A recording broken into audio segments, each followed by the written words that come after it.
Praise the Lord. ஆண்டவரும் உலக இரட்சகருமாகிய இயேசு கிறிஸ்துவின் இனிய நாமத்தினாலே உங்கள் யாவரையும் எங்கள் மாராநாதா திருச்சபையின் சார்பாக வாழ்த்தி வரவேற்கிறோம். இன்றைய நாளிலும் அவர் நமக்கு கொடுக்கும் வேத வார்த்தை, கர்த்தர் என் பலனும் என் கீதமுமானவர். எத்தனை பேர் இந்த அதிகாலை வேளையிலே சொல்லுகிறீர்கள், கர்த்தர் என் பலனா இருக்கிறார், அவர் என் கீதமுமானவர் என்று? ஜெபம், வேத வசனம், சாட்சியின் பாடல், இவை மூன்றும் ஒரு விசுவாசியின் வாழ்வில் தினந்தோறும் காணப்பட வேண்டும். தேவன் ஒருவரே உயர்த்தப்படத்தக்கவர் என்று உணர்ந்து கொள்ளும் ஒவ்வொரு விசுவாசியின் ஆத்மாவும் அவரது நாவும் துதியின் கீதங்களை பாடி மகிழும் என்பதில் எந்த ஒரு சந்தேகமும் இல்லை. மீட்கப்பட்ட இஸ்ரவேலர் கர்த்தர் தாமே தமது பலனாயிருந்து கிரியை செய்தார் என்பதை உணர்ந்து துதித்து பாடினார்கள். கர்த்தரை துதிக்கும் துதியிலே நமது பலன் தங்கி உள்ளது என்பதை நாம் மறந்து போக வேண்டாம். நம் ஆத்மாவுக்கு அது தேவ பலனாக காணப்படுகிறது. மனுஷ பலன் பிரயோஜனமற்றது தேவனுடைய பிள்ளைகளை. அந்த சுய பலத்தினால் ஒருவனும் எதையும் மேற்கொள்வதில்லை என்று வேதவசனம் தெள்ள தெளிவாக கூறுகிறது. தேவன் ஒருவரே நமக்கு பலனாயிருந்து சகலத்திலும் வெற்றி சிறக்க பண்ணுகிறவராயிருக்கிறார். எந்த ராஜாவும் தன் சேனையின் மிகுதியால் ரட்சிக்கப்படான், சௌரியவானும் தன் பலத்தின் மிகுதியால் தப்பான் என்று சங்கீதக்காரர் தாவீது ராஜா கூறுகிறார். சிறு பையனான தாவீது ராஜா இஸ்ரவேலின் சேனைகளுடைய தேவனாகிய கர்த்தரின் நாமத்திலே பலன் அடைந்து கோலியாத்தை வீழ்த்தினார். கர்த்தருடைய ஆவியானவர்களே பலன் கொண்டு கிதியோன் இஸ்ரவேலை வெச்சித்து வழி நடத்தினார். இப்படியாக கர்த்தர் தம்முடைய சத்தத்திற்கு கீழ்ப்படியிருந்த எத்தனையோ தேவதாசர்களை பலப்படுத்தி பயன்படுத்தி உள்ளார். ஆனால் பவுலின் அறிக்கையோ சற்று வித்தியாசமானது. நான் பலவீனனாயிருக்கும் போதே பலமுள்ளவனாயிருக்கிறேன் என்று கூறுகிறார். ஏனெனில் உன் பலவீனத்திலே என் பலன் பூரணமாய் விளங்கும் என்று கர்த்தர் சொல்லுகிறார். பலவித சூழ்நிலைகளால் சோர்ந்து போயிருக்கும் தேவ பிள்ளை பலம் கொண்டு திடமனதாயிரு. கிதியோனுக்கும் தாவீதுக்கும் மாத்திரமல்ல, 40 நாட்கள் இரவும் பகலும் நடந்து சென்ற எலியாவிற்கும் கூட கிடைக்காத மிகப்பெரிய பலன் இன்று அதிகாலை வேளையிலே நமக்கு கிடைக்கப் போகிறது. எத்தனை பேர் விசுவாசிக்கிறீர்கள்?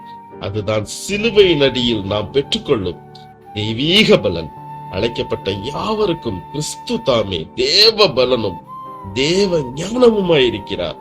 உம்மில் பலம் கொள்ளுகிற மனுஷன் பாக்கியவான் என்பது என்றென்றைக்கும் நமது வாயின் அறிக்கையாக இருக்கட்டும். தேவனுடைய பிள்ளைகளே, சரீரத்தில் சோர்வடைந்து காணப்படுகின்ற அந்த அநேக பேரை, இந்த வார்த்தையை கேட்டுக்கொண்டிருக்கிற அநேக பேரை பார்த்து கர்த்தர் சொல்கிறார், கர்த்தரை துதிக்கும் துதினால் நீ புதிய பலனை இன்று அடைய போகிறாய் என்று.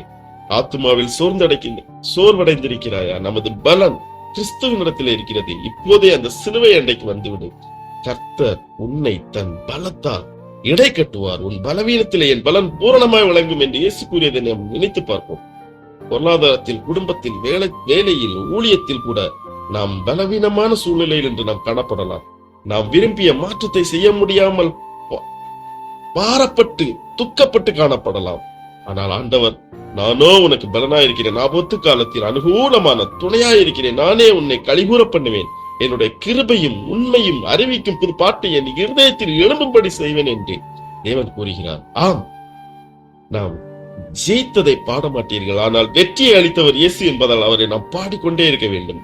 போராட்டம் நிறைந்த இந்த காலத்திலும் அவரது கரம் வல்லமையாக அசைவாடுவதை நாம் உணர வேண்டும். தேவனுடைய பிள்ளைகளை, அவர் நம்மை தாங்குவார், உயர்த்துவார், நமது இருதயத்தில் சந்தோஷத்தை இன்று நிரப்புவார் என்பதில் எந்த ஒரு சந்தேகமும் இல்லை. நாம் ஜெபிப்போமா? என் பலனானவரே, எந்த சூழ்நிலையிலும் நான், எந்த கஷ்டத்திலும் நான் சோர்வடைந்து விடாதபடி உண்மையிலே நான் என்றென்றைக்கும் களிகூற வேண்டும். ஆண்டவரே, என்னுடைய பலவீனத்தையும் உம்முடைய பலன் எனக்கு தேவை என்பதை அறிந்து இன்றைக்கு நாங்கள் உம்மிடம் வந்திருக்கிறோம். பொருளாதாரம், குடும்பம், வேலை, ஊழியத்தில் நாங்கள் சுமக்கிற பாரத்தை நாங்கள் உம்மிடம் சமர்ப்பிக்கிறோம். தேவனே, நீரே எங்கள் பலனாகவும் ஆபத்து காலத்தில் அனுகூலமான துணையுமாக நீர் காணப்பட வேண்டும். எங்களுடைய பலவீனத்திலே உம்முடைய பலன் பூரணமாய் விளங்கும் என்ற வாக்குத்தத்தத்தை நாங்கள் நம்புகிறோம். எங்களுடைய இருதயத்தை உங்களுடைய சந்தோஷத்தினால் நிறைத்து எங்கள் ஆத்மாவை உங்களுடைய தயவை பாடும்படி செய்யும். இயேசு கிறிஸ்துவின் மூலம் ஜெபிக்கிறோம் எங்கள் ஜீவனுள்ள நல்ல தகப்பனே. ஆமேன், ஆமேன். ஆம் தேவனுடைய பிள்ளைகளை, இன்றைய நாளிலும் அவர் நம்மை பலம் கொண்டு தாங்குகிறார். இன்றைய நாளை நமக்கு ஆசீர்வாதமான நாளாக மாற்றி தருவார். ஆமேன்.